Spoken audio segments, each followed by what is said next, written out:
reuniões. Obrigado. Boa noite a todos. Eu tenho um tempo um pouquinho maior do que o do Enéas, né? Os mais antigos lembram dele, né? Enéas 56. Essa é boa. Então, nós vamos procurar ser o mais breve possível, mas nem por causa disso vamos deixar de abordar o nosso assunto como ele merece, né? Bom, nós vamos compartilhar aqui, né? Isso aqui não é uma palestra, é uma conversa, até porque eu estou falando aqui para uma plateia privilegiada, uma plateia selecionada, né? De homens, mulheres, líderes em seus negócios, enfim, várias funções na sociedade. Mas a nossa ideia é discorrer um pouco sobre liderança e companheirismo. Só que eu acrescentei, presidente, uma palavrinha a mais: liderança e companheirismo de excelência. Por que de excelência? Porque, como vocês sabem, a liderança ela pode ser usada para o bem e para o mal. E o nosso foco exatamente e claramente é a liderança para o bem do nosso próximo, para o bem da nossa sociedade.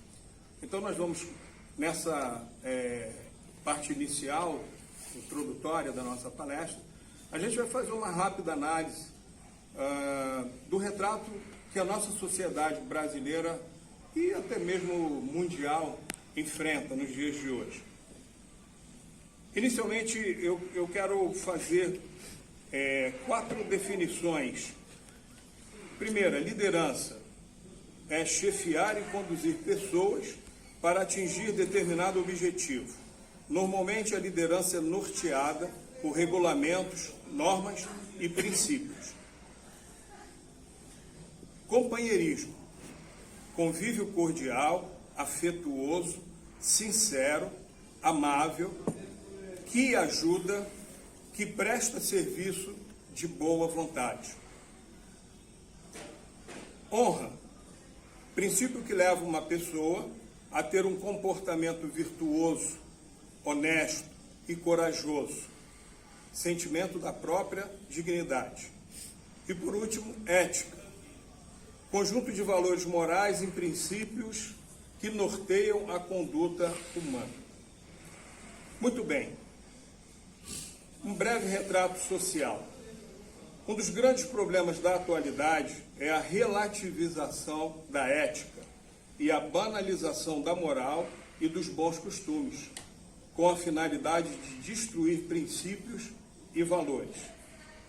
Outro grande problema é que todos os estudos referentes ao homem, sejam antropológicos, sejam para o desenvolvimento pessoal, deixam de lado, durante suas análises, a parte mais importante do ser humano, que é a sua fé.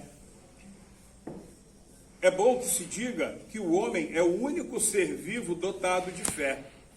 A Bíblia diz, inclusive, que o homem é a primazia, a primícia da criação de Deus. Quando você retira a fé do ser humano, e muitos fazem isso propositalmente, você equipara o ser humano a um organismo vivo como outro qualquer, um animal, enfim.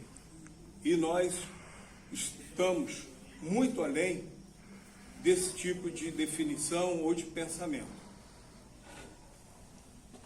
A tônica social é: eu aceito os diferentes desde que eles pensem igual a mim.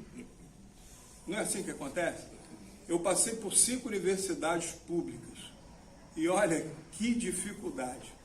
Alguns pontos você nem conseguia botar em discussão. E era sempre aquilo. O que o DCE quer? O que o DCE queria era o que era imposto aos alunos. Infelizmente, essas coisas acontecem. Ao olharmos para a formação da nacionalidade brasileira, e aí a história do Brasil, como deveria ser contada, e infelizmente não é, né? Então, ao olharmos para a formação da nacionalidade brasileira, observamos que nossas raízes se fundamentam em princípios judaico-cristãos. Quando se relativiza a ética, se destrói os princípios e valores cristãos e o direito à fé é sonegado. O homem e a sua família são mortos. A partir daí, a sociedade perde suas defesas e seu verdadeiro rumo, passando a ser manipulada e conduzida conforme se queira.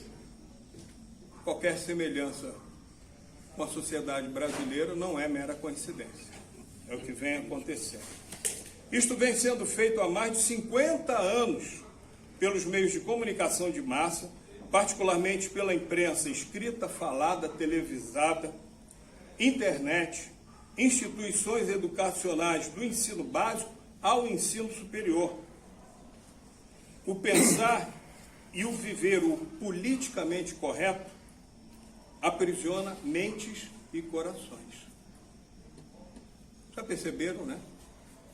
Não há direito de se contrapor ao que é dito. Você é obrigado a aceitar aquela narrativa. O que era privilégio de regimes ditatoriais e totalitários, hoje se alastra pelo mundo como a pior pandemia da humanidade. Há pandemias que matam o corpo. Esta é pior porque mata a alma do homem.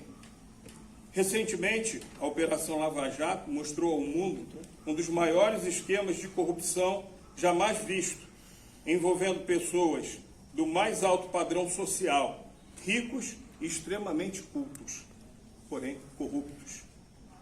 Currículo sem honra é lixo.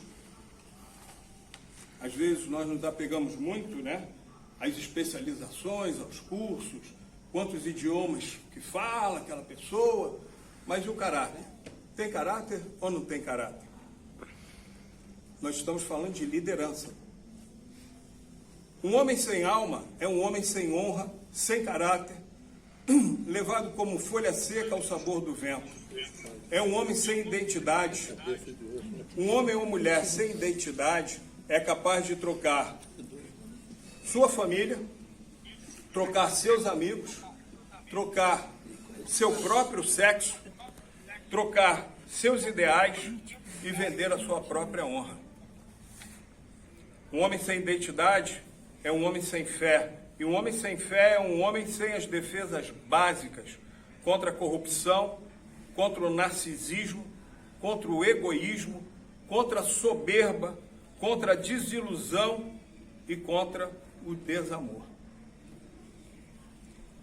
Não adianta nós fazermos nada para o nosso próximo se, de alguma forma, nós queremos simplesmente difundir a nossa imagem pessoal, nos amostrar, enfim.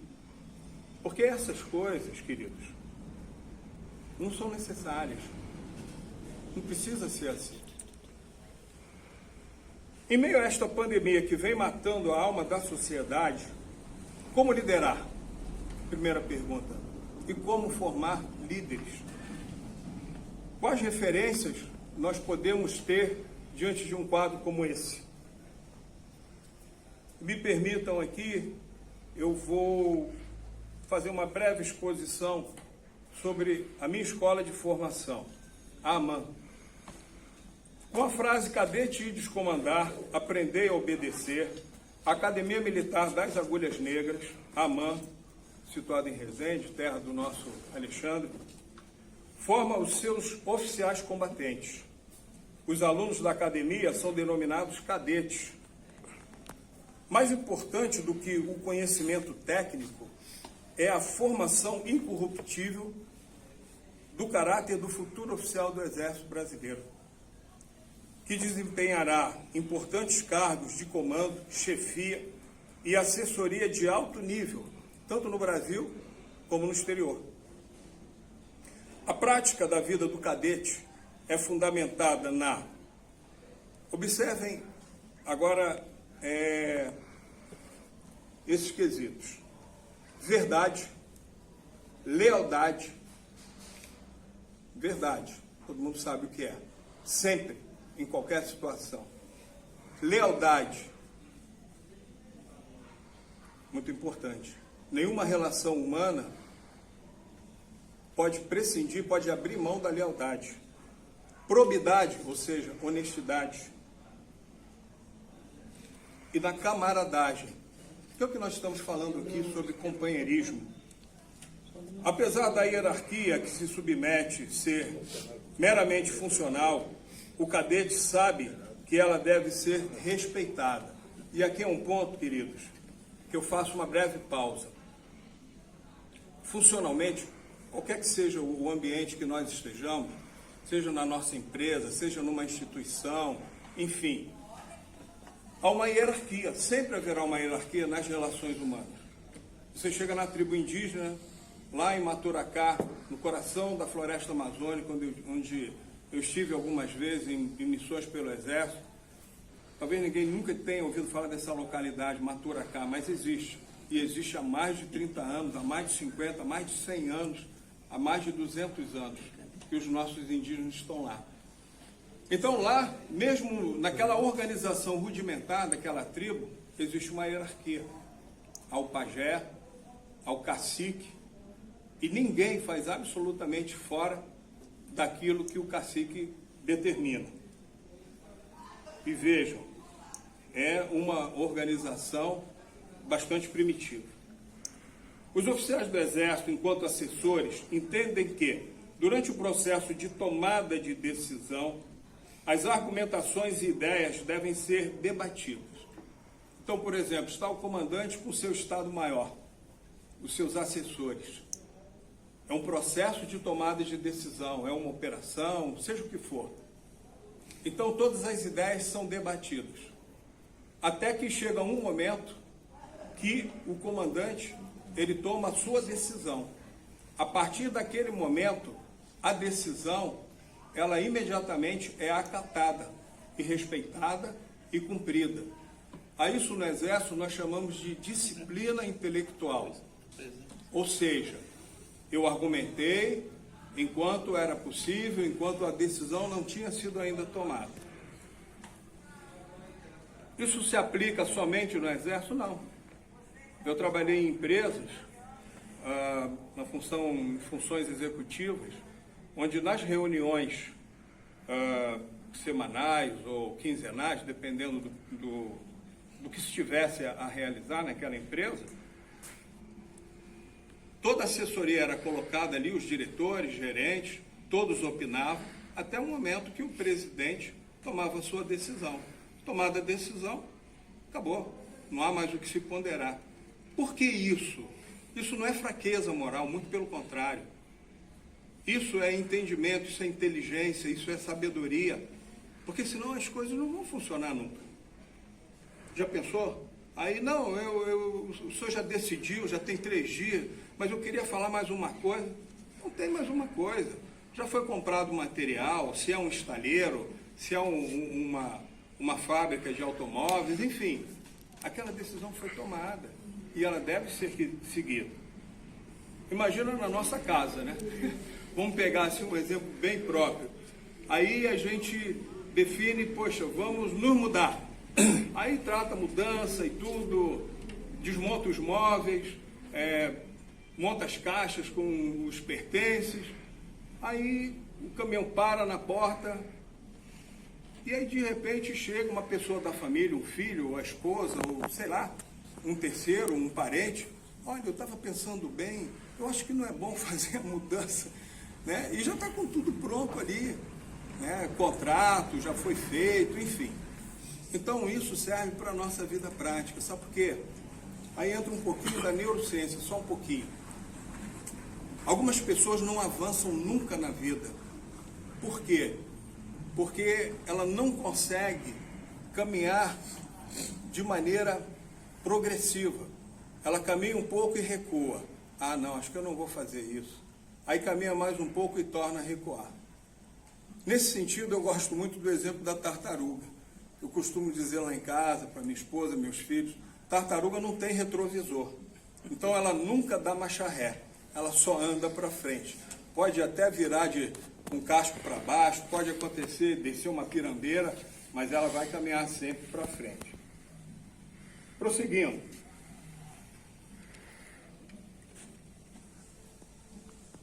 Só mais um aspecto ainda sobre a AMAN. No primeiro ano da academia, o cadete, ele aprende sobre todos os regulamentos militares. Por quê? Porque quando ele começar a exercer a liderança dele, tão logo ele se forme no 4º ano, no último ano da academia, ele vai tomar as decisões dele com a liberdade que ele tiver, dependendo da função que ele estiver exercendo. Porém, a liderança dele está norteada. Ele não pode sair para a direita, não pode sair para a esquerda. Por quê? Porque ele representa a instituição Exército Brasileiro. Ele tem estrelas nos ombros. Estrela não é um trocinho que ganhou ali, tá dando doce, ganha essa estrelinha também ali. Não, estrela é conquista, estrela é autoridade, estrela é honra.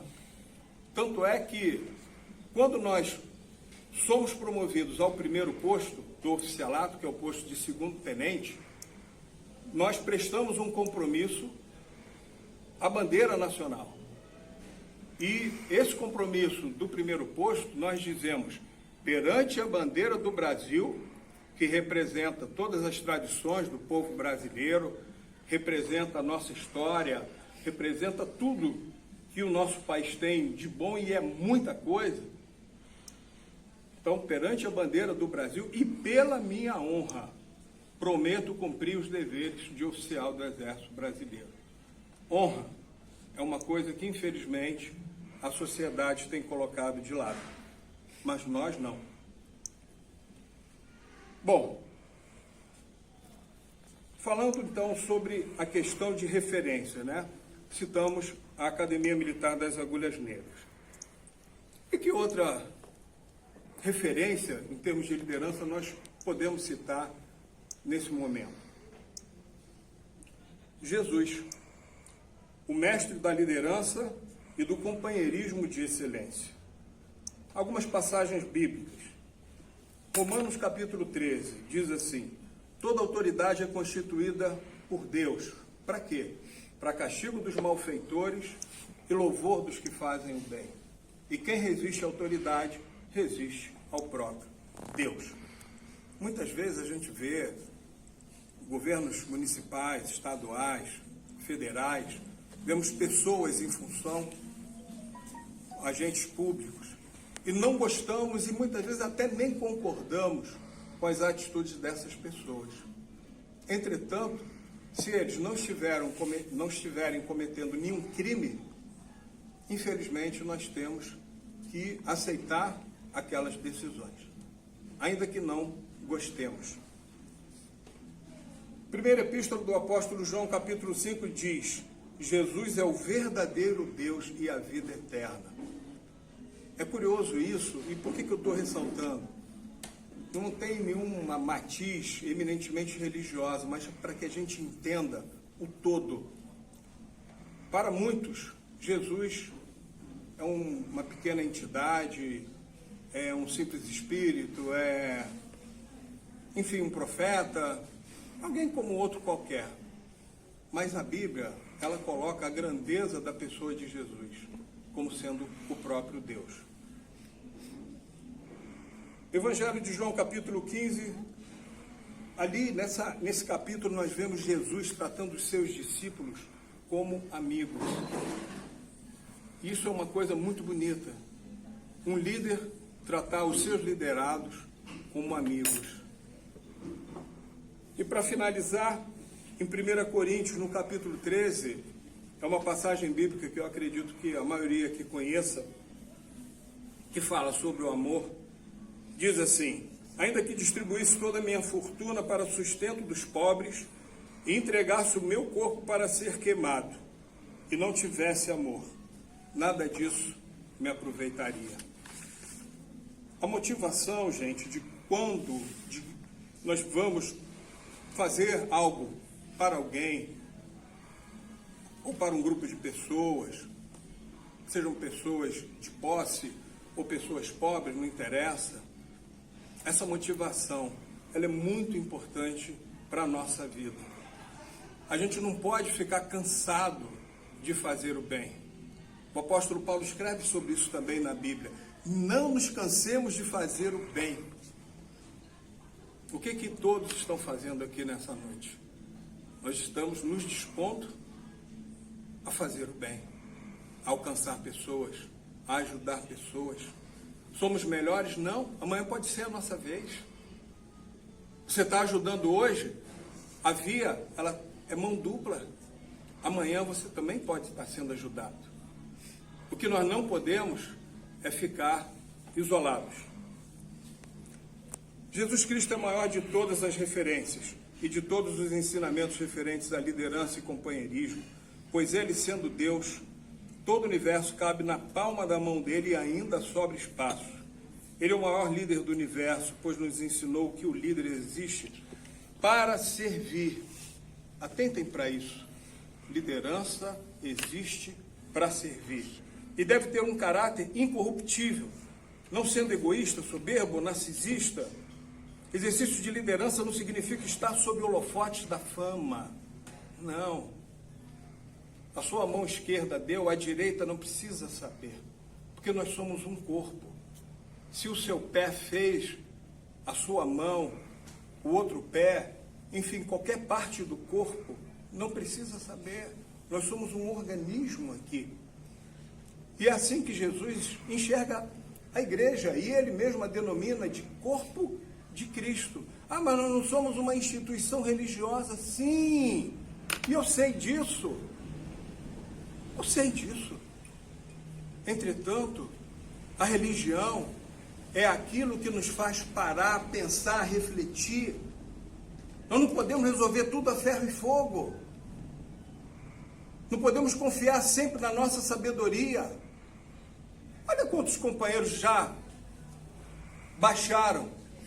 E baixaram não o hospital, baixaram a sepultura por conta dessa pandemia. E aqui eu me refiro à pandemia que está assolando o mundo todo. Você pensava em ver seu tio, sua tia, seu parente, um conhecido, um amigo, e ele baixou, está no respirador, está lá na UTI. E aquela pessoa, infelizmente, muitas vezes não sai de lá com vida. Eu mesmo já perdi algumas pessoas queridas, assim, nesse período aí de um ano, menos de um ano. O líder não tem rosto. O que deve ser conhecido do líder são apenas as suas ações, pois só se lidera pelo exemplo.